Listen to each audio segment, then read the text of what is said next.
The investment committee now debating your money's next move. Joining me for the hour today, Josh Brown, Bryn Talkington, Rob Sechin, and Jim Lebenthal. Let's check the market. Sarah just told you about the rally we're having. Dow's good for 350. S&P's been on this winning streak, tracking for its fifth positive week in a row. It's on its longest daily winning streak since November of 11. Rob, I'll go to you first. I mean, okay, it was a hawkish pause. That's what we got. The debate, though, is raging as to whether the Fed's actually going to do what they suggest they will. Yields are down today. Market doesn't believe it. I pose the question, has the Fed mattered since earlier in the year? Earlier in the year, we were pricing, 4 cuts in the back half of the year. I think it lent support to tech stocks early, in addition to positioning. So we were wildly offsides from a positioning standpoint. And, the Fed hasn't mattered since then. Not a bit. So the question is, do they matter now? The markets are voting today. Maybe not. I think at some point they do. They have to matter. And I think what they're telling you is they don't want to repeat the mistakes of the 70s. I think they had to pause this time to keep credibility because the numbers are undeniably terrific, right? So they had to pause. They're going to re-engage that. We think there's one more tightening officially. Honestly, I think there could be more than that. In fact, they're telling you there could be more than that. Well, what they're telling you at this point, the market is saying, I don't really care what you're saying. Show me. And we don't believe that you're going to show us. And, Jim, the bottom line here is that, we're doing the show yesterday and the decision happens and Powell comes out and everybody's like, oh, man, this is more hawkish than we thought. But the dots are not a prediction. They're not a guarantee of anything. They're a guess. And you know what?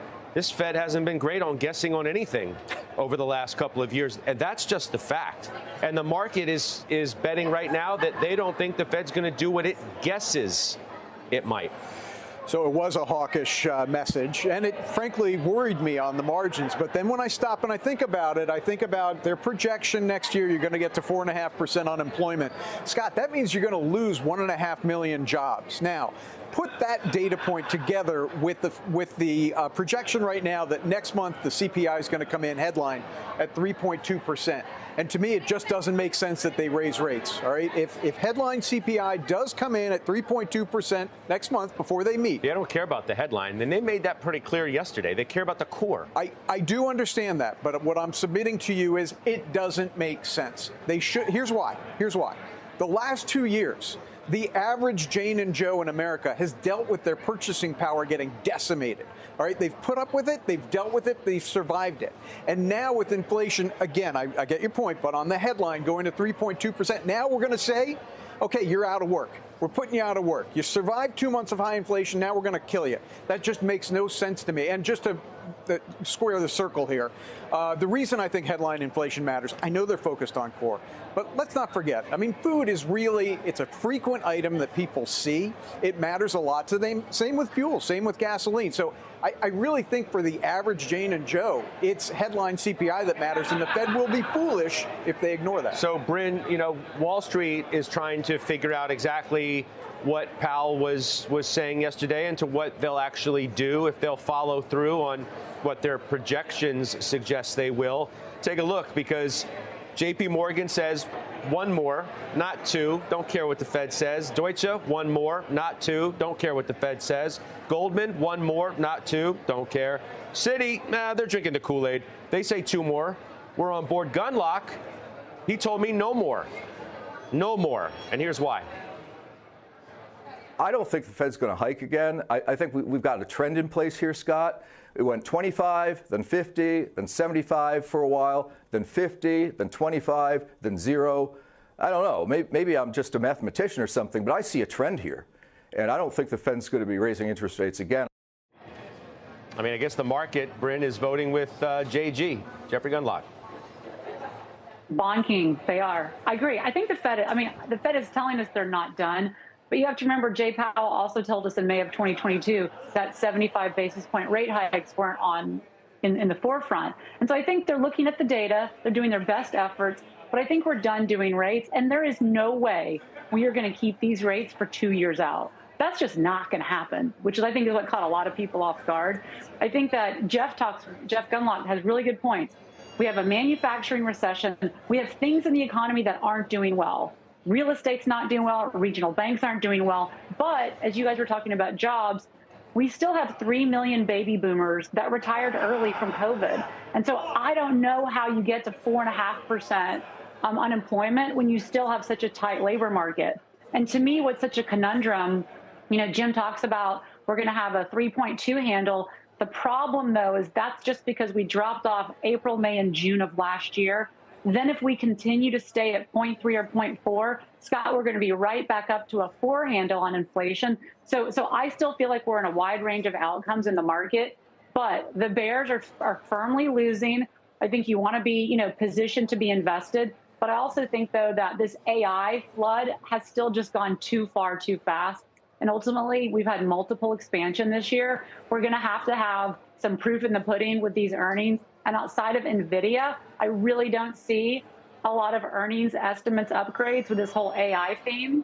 And that, to me, just talks a little bit about froth in the market. Yeah, Josh, I mean, the Bears felt emboldened for a little bit yesterday after Powell spoke. But the Bulls have been making the case that, look, we've grabbed control of this market months ago, and we're not giving it up. And we're not ready to give it up, and we don't have to give it up. Yeah, the S&P 500's total return is now just 6% below the all-time highs. At the peak of the August bear market rally, we were 9% below all-time highs. So there's been a lot of progress made. It is the highest S&P total return level since April of 2022. That's 15 months of us building up enough steam to get back here. I think one of the major themes going forward now is that it's going to be a catch-up, not a catch down, or any way you want to slice it. If you want to look at the Russell 2000, be my guest. Despite how bad the banks have been, you are seeing more participation there. If you want to look at RSP, which is the S&P 500 equal weight index, that's echoing what we're seeing elsewhere. You've got an advanced decline that's nearing record highs again.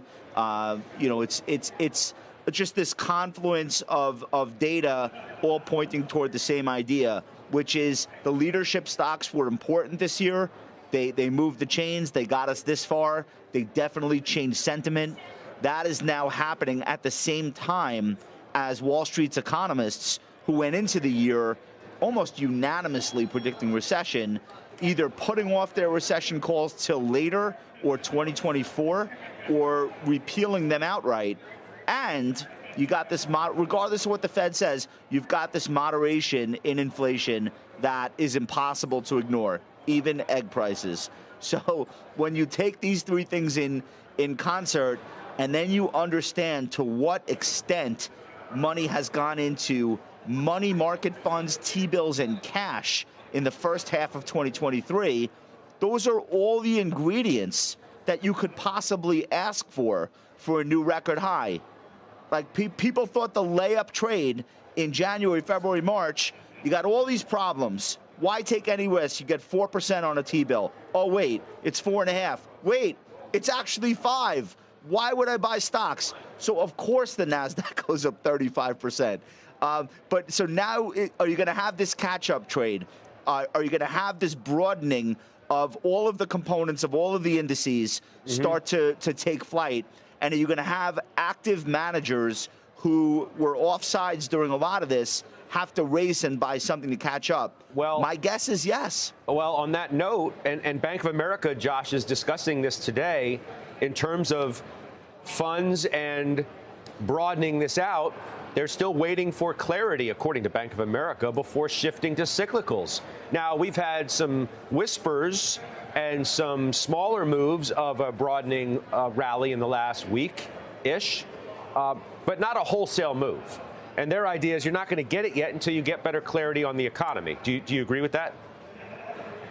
No. Do you understand the XLI is 1% from an all-time high? Are the industrials no longer cyclical? Have you looked at a chart of home builders lately? OMG. OMFG, Scott. So no, I disagree.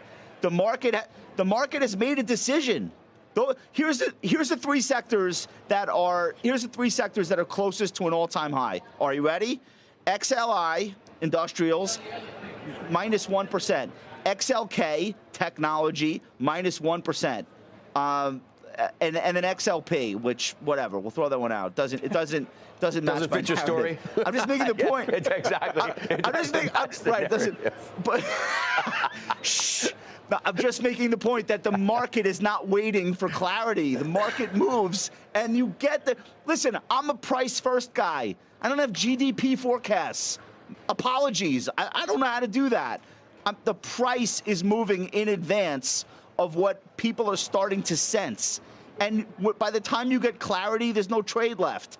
So, look, nobody's unemployed. Yes, there are layoffs, but there's also still hiring. Look at CCL and RCL. These are now in the top 5 S&P 500 performers. Cruise lines.